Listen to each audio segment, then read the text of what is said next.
Well, welcome to, I guess it's February, isn't it? February the 13th of 2023. I am not quite ready to talk about 2023, even though we are over a month into it. Right now, this is Lunch and Learn. My name is Tom Hunt with the Arkansas HVACR Association. We're having a little technical difficulty getting Tony tied in here. We really need him today because we are talking about 90 plus furnaces and all of the joy that we have had with 90 plus furnaces. We've got 24 folks already signed in, Tony. I just hope you'll be able to get on here shortly because they like to hear it from the horse's mouth, not from the other end. First off, as we move into this, I want you to know that, of course, Tony is the man that keeps us straight on all of this. And one of the questions that we've been talking about lately is my word in the morning time. How many service calls have you had on freezing condensate lines in 90 plus furnaces? It's absolutely nuts. I know here in Central Arkansas, I had some folks that were telling me that they had in the neighborhood of 200, another one 80, another one 150. So I don't know, I didn't really do an in-depth survey, but I would bet you we've got 500 to 1,000 just in Central Arkansas. And beyond that, around the state, there's bound to be a few thousand. So we've got a problem. We have got a serious problem, and we're not exactly sure what we're going to do to be able to handle that. But there are some ideas. And one of the things I wanted you to note here is look at the date on this slide, March the 8th, 2021. We were talking about this, and this was a picture that we used back on March the 8th of 2021 on our Lunch and Learn. So, I mean, it's not like this just happened this year. I know we had some cold weather, but we've seen this before. And you've seen the furnace condensation ice column. Again, we're going back to pictures that are over 2 years old. So it's not like this just happened. It's been around for a while. One of the problems, and this is the thing I hope Tony will be able to get on here shortly and talk about, is that a couple of years ago, we had snow here and we had people who were trying to exhaust their 90 plus furnaces down low.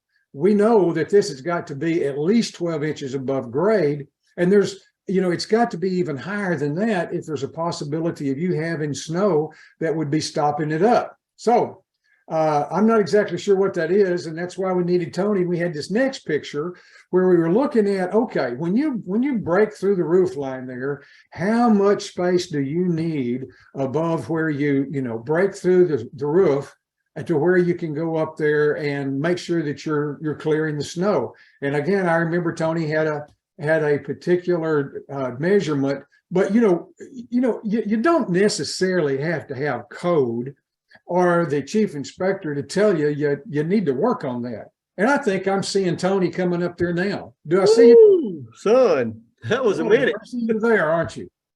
I'm here. Can you hear me? Hey, we ran off without you. Well, we're going back up just a little bit. Glad to have you. Tony, can you see that slide there where we're looking at that house with the zip on it? Yes, sir. That's the one where they ran the vent. The furnace is all the way, and they ran the vent 40-something foot to get it all the way to the back. And yeah, so I know where you're at this point. And okay, see those arrows that we've got there? Yes, sir. How tall, when that comes and breaks through the roof line there, how tall does that need to be to make sure you're going to stay out of the line of the snow? Okay, so what I know people have let me know about, they have raised this. They're wanting, where you see that bottom arrow, the double arrow on the bottom of the intake, yeah. They're wanting that 21 inches above snow line. Now, They have drawn an independent line, even in Arkansas, that every house, even one with a 12 pitch like that, 10 to 12, 11, 12, they're stating it'll keep a 3-inch snow on it. So you got to be 24 inches above that where that comes in. Now, that little point you got right there, that's kind of critical too. And take the day we had the other day with the snow and the 0-degree weather. Yeah. That they're wanting those hires, but that's the long run in there is they're wanting it. And I think you've got further in your slides. Yeah. Armaflex, because 0-degree air being pulled in around a vent that long, you're rapidly cooling that vent. Well, I'm surprised if they want 21 inches above the snow line and they say we're going to have 3 inches, you know, there are times we get more than 3 inches. I'm surprised that it's only 24, but I mean, that's good. It's not my house I'm having to deal with. Yeah, that's what I'm seeing. The last 10 instructions I've seen, it's right at 24 inches for a concentric. And then they have a little different. If you do to make a true direct vent, you can either do the 2-pipe in a 3-foot circle or use a concentric kit. And then a lot of these guys are getting confused when they would run the intake in the attic and the exhaust through the roof. That's not a direct vent. The only way to make a flue venting system direct, it initiates and terminates in the same 3-foot circle. So you either have to 2-pipe it out or do the concentric out. Now, some of the 92s and 93 or the 92 will allow you to do a 1 vent out, but again, it has some issue there. I understand. Well, we'll move on. I have always loved this, and I don't know how in the world the weather created this, but the question is, you think it got cold? And we know it got cold. Here's some things that are kind of detailed. I know this isn't a big deal because everybody's going to have a 1/4 inch of drop for each foot of horizontal run on the exhaust. That's not a problem, is it? No, that's not. They're getting that. They're maintaining it. We don't really see a problem with that.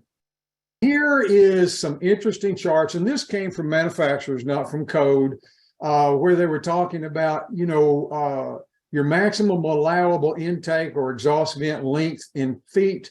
And I'm going to use that first one there where it says the second pipe, that really ought to be 2-inch pipe is what that says there. They kind of got that wrong at the factory. But if you just got one elbow and you're running a 90,000 furnace, you can only run like 39 feet. Right. That's not very far. That's not, it adds up pretty quick, especially with these big attics. Here's another one that I thought was interesting, in that it's virtually the same thing. So we'll run past it. So since it took us a while to get you on, but concentric piping, the same thing. Here's one from a manufacturer that I thought was particularly interesting, and that is running that vent pipe without insulation. Do our guys know that there are times that they need to have insulation on the vent pipe? That we are starting to see more of the Cat 3 furnaces installed with the Armaflex on them. And that 18-foot, you're going to start seeing that 18-foot's going to start have a sliding scale and going further over to that without insulation. That's going to change. They're coming back and realizing, okay, we are in a cold climate, colder than what we're not in Alaska or Michigan or Minnesota. And that uninsulated Armaflex, which, man, it's going through the attic is just not a good idea. Yeah. I don't know what else to say. Well, you know, you look at this and you say winter design temperatures, and we probably could say, okay, if you look at the ACA standards, it's about 22. But, you know, who in the world would want to settle on the minimum? If we drop down from 20 to 20 down to 1 degree, saying that's our design temperature, and you got a 70,000 furnace and it's uninsulated on your vent stack, and if you're using PVC, you can only go 18 feet. Right. Well, 18 feet. Well, that's just getting started on most of these. Yeah. Now, I'm going to tell you, we did some tests on some of these, and what I'm seeing coming out of that average, I've seen as high as 103 to 108, but the average is around 97, 98 degrees starting off. And then about every 1.5 2 foot that you go up that vent, you start dropping in degree. And by the time you get to, say, a standard 12 to 14 foot exhaust, coming out of the roof might be 78, 80 degrees. So when you picture going across, and that's on, we did a test on a 42 degree day. So, so take a 0 degree day, and you're going out through there. That moisture that's being produced inside that drain and that vent system, which is supposed to come back into the collector, it's freezing up. It's freezing up in there. Then your tube from your pressure switch is freezing up. The collector's freezing up. It is you can I know the guys that are listening to this that were out there making the service calls. It's you get one diagnostic code fix like vent stack or vent pressure, then that'll lead you to something else, because it's one thing after another. Okay, I'm gonna make a statement and you can tell me I've gone too far. But if you're going to put in a 90 plus furnace in an attic, and you've got to run any kind of distance at all. And to me, 18 feet is just such a short distance across there. You just got to put insulation on it. And I would have never thought. Yeah, or convince the builders and the consumers to allow that vent. If it's over in the front part of the house, allow them to run a shorter vent, go up through there. I mean, you got to have it, but aesthetics are creating, I don't like the look of that. Well, the look of that might be a lot better than your whole house flooding and replacing all the sheetrock. Well, that's true. Okay, another, again, a statement from a manufacturer, and we, for the most part, fall back on manufacturers. I noticed going through the code book, getting ready for the Daytona, I just searched, and they don't have all that much stuff in the code book on what we're talking about now. They're relying on the manufacturer's specifications and instructions. Category 3 are strictly driven by manufacturer's instructions in the mechanical code and your Arkansas fuel gas code. They simplified it and said, shall be installed per manufacturer's instructions. Sure did. Because man, I tell you, I could go from a Goodman to a York to a Carrier to a Train to a Howe unit, and every one of them are installed different. Every last one of them. So you got to grab that book. Well, on this one, and I don't know which manufacturer it was because we took it off because we didn't want somebody to look particularly bad or particularly good. It says if it's running through an unheated space, it must be insulated. Yep. And Tony, I usually think about myself as being the typical good old Arkansas boy who looks at it and thinks, oh, this will work fine. It would have never crossed my mind to insulate a exhaust vent on a furnace because I'm too used to going back to the days of the old 60% furnaces, when there was lots of. We had some hot vents, man. Them things were heated up. Yes, sir. Oh, here's a picture you gave me.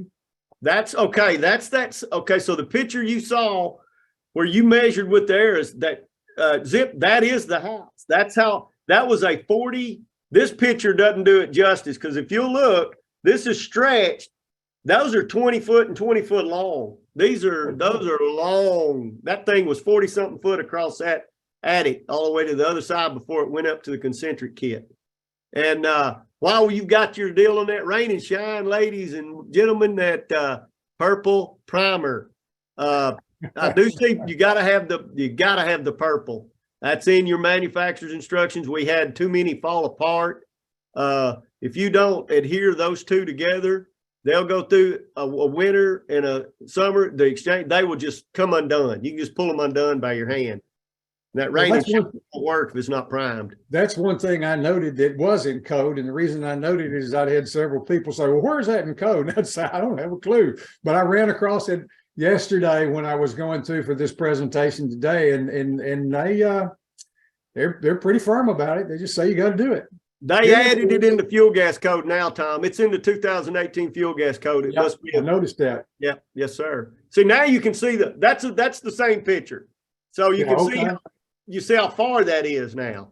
That angle I took over there, it didn't do it, but that is a long run. That is a real long run. And we wonder why it gets cold. Yeah. It freezes up. Yeah. Yes, sir. Okay.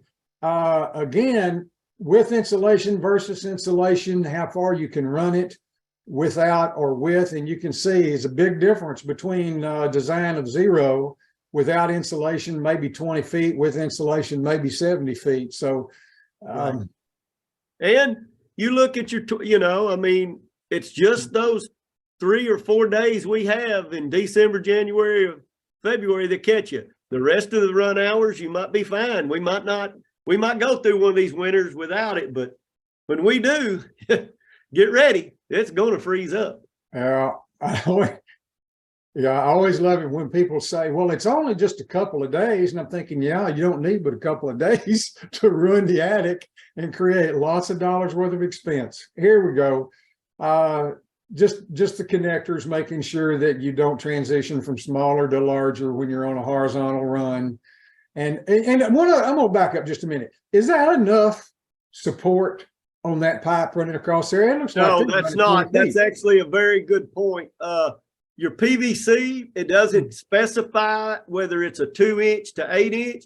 PVC has to be supported every 6 feet. Now, that's tough on the contractor there because it'd be hard to get up, but you're very good point. that needed more support. I can't remember if this got rerouted. I don't remember or not, but this was big old house up on the lake in Benton County. But that's a very good catch, Tom. That is lacking support in there. Huh. Okay, we'll move on. Condensate disposal. Again, now then all of a sudden the drainage on it, the slope becomes pretty doggone important. It does become important. And I think we'll get further in the slide. You'll show whether some of the water departments don't, but boy, I wish everybody could have a 10x10 mechanical room and just put everything down there in the living area and solve all this problem. Yeah, that's a fact. And 1/8 of an inch, I don't know how in the world you can run something and only have 1/8 of an inch, but I guess if you're running a long distance, that might be a problem. The big thing is that so that it doesn't come up looking like this. That's right. It'll get those little old roller coasters in there and not keep continuous fall. And once you start backing up in one of them in 19, 20 degrees, it'll start freezing up pretty quick. Now, does this code allow you to do combined or common venting? I mean, okay, we are seeing several of the manufacturers that won't allow this. Our code, when you look in the common drain chart, that's strictly based off evaporative cooling. They didn't go into, and then you get into the commentary and they go, okay, yeah, we meant for that to be evaporative cooling. However, we will, if the manufacturers allow a common drain. But now you got a treating Armaflex situation. You see that big long standoff coming down out of the evaporator. You would have to come up and protect that a little bit of the ways, because you saw how that ice grows up, right? Yes. We've seen them go up in there and form. So all of the Cat 3 would have to be Armaflexed and insulated as well. And I've seen some strange things. I've seen some units where one manufacturer will allow, like that's a vertical configuration in the attic right there, okay? But then laying horizontal, I've seen manufacturers say, no, we won't allow the 90 plus to go with the evaporator. You're going to independent it, but when they're vertical, they would. So it's kind of confusing. And they put a lot of pictorials in those instructions nowadays. So I have all of the state inspectors, if they walk in and see a Cat 3 in furnace, they are to grab that book and sit there, because there's no way to know what they want unless you grab that instruction book, because they're all different, every last one of them. Well, when the furnace is installed in an unconditioned space, we've said this, we'll say it again, we'll say it again and again. You got to do something to protect it. Now, here's a question I've got for you, Tony, and this really isn't code. I've heard several people this winter tell me that the heat cables just don't seem to last. Is that because we're putting them in wrong, or we're buying cheap? What's going on? I don't know. And I know we don't have them on this. And I had sent you some pictures that I'd got from a contractor that sent me that it lasted a couple of weeks.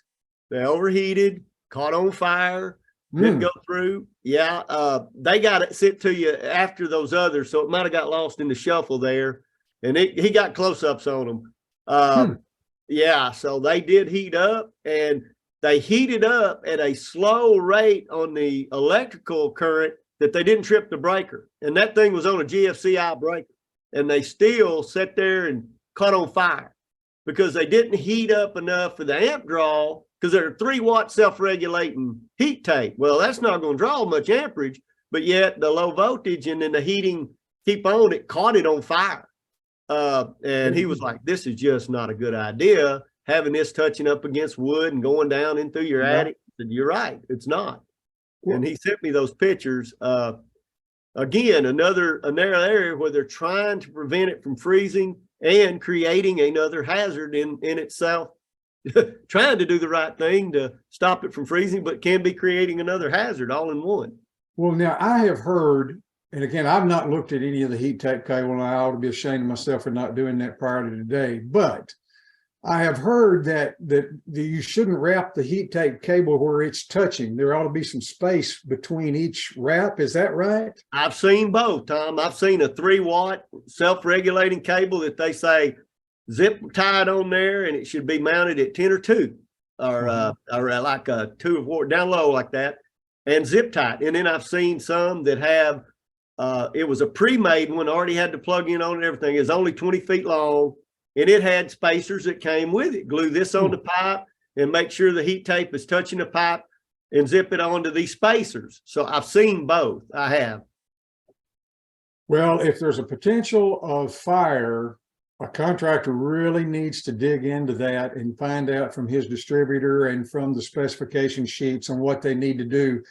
We don't need to start burning houses down because we're trying to keep condensate lines from stopping up. No, it's something to think about.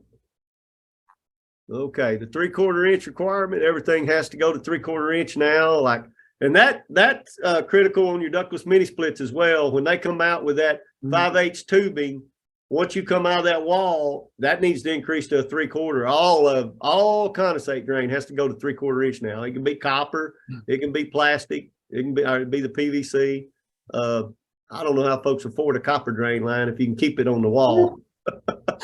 Well, now I'm hearing some of the guys talk about their cities wanting them not in code, but in suggestion to jump on up from a 3/4 to a 1 to 1.5.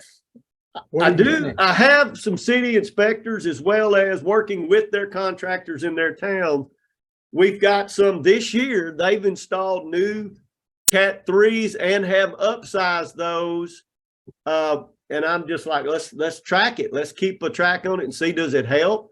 I don't know that it will when it gets that code, and where we seem to have these problems are them where we have that rapid in Arkansas. It was 58 degrees today, and tomorrow night it's 0. Yeah. Everybody fires them furnaces up. Those attics rapidly cool off. That 90 plus produced twice as much water, and then it just, after so many hours of runtime, it just starts freezing up big time. Well, so I'm curious to see.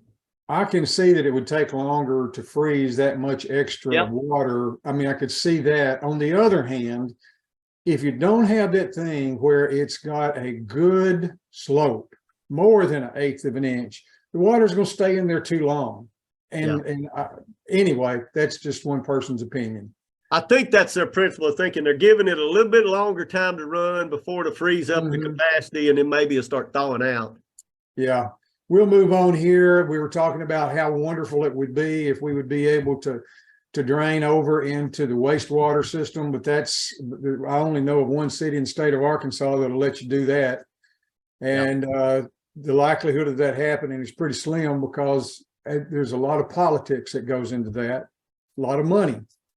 Yeah, a lot of money, or a lot of lack of money. But well, I understand that the wastewater folks need to be able to collect for processing water, and they charge for that processing fee on the front end when you're buying the water.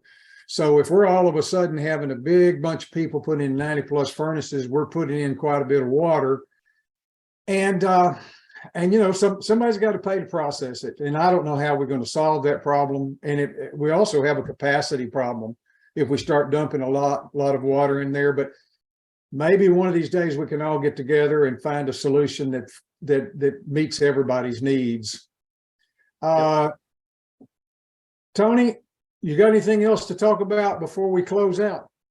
No, I had something, but I guess I lost it in my brain thought trying to figure out how to get onto this thing, as my computer had to go through an update all of a sudden. And once it got there, I was able to join, and I apologize for that, Tom. I'm glad you made it. I thank you for not giving up. If you're listening in today and you've got questions or compliments, call 501-682-9201, 501-682-9201. And I would also like to say, as a closing thing, Tony, how much I appreciate how hard everybody's working over there to try to implement the continuing education program. It's a great thing. In 5 years, we're going to all think it's a wonderful thing. But anytime you try to get something new started, it's going to have, hiccups. So be patient. It'll all work out.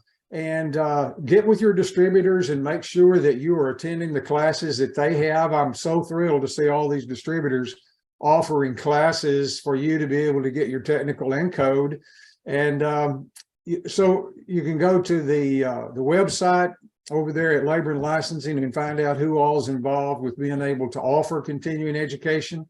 We have it available, I think, on our website. I know I put it in our news magazine. I need to put it on our website too. But it's a lot of work. It's a whole heck of a lot of work. So please be patient. It'll all work out. It will all work out, and we'll all be better for it. Yes, and I will add that I approved 3 new providers today. They're coming in out of Oklahoma City, and they are the first one to start teaching the A2L requirements. Wow. Very, very interesting. I want to attend the one when they start their first one in Springdale. Get your britches, boys, and hold on. Yeah. It's going to be interesting. I know there's one over in Memphis that serves a lot of contractors over in East Arkansas, and we send him the materials that y'all require. I hope he hurries up and jumps on that, because we need a lot of people teaching lots of stuff, and all of this is going to make us a better industry. So call 501-682-9201 if you have any questions or comments about the Lunch and Learn program. And gee, I guess we'll be back with you on March the 13th, second Monday of the month. Thank you as always for your patience and for tuning in. We'll do our best to get this on a YouTube broadcast this afternoon, and if not today, then certainly by tomorrow, and we'll send the word out. Thanks again. This has been Tom Hunt and Tony Woodard with Lunch and Learn. We'll see you next month. Okay. Thank you, Tom.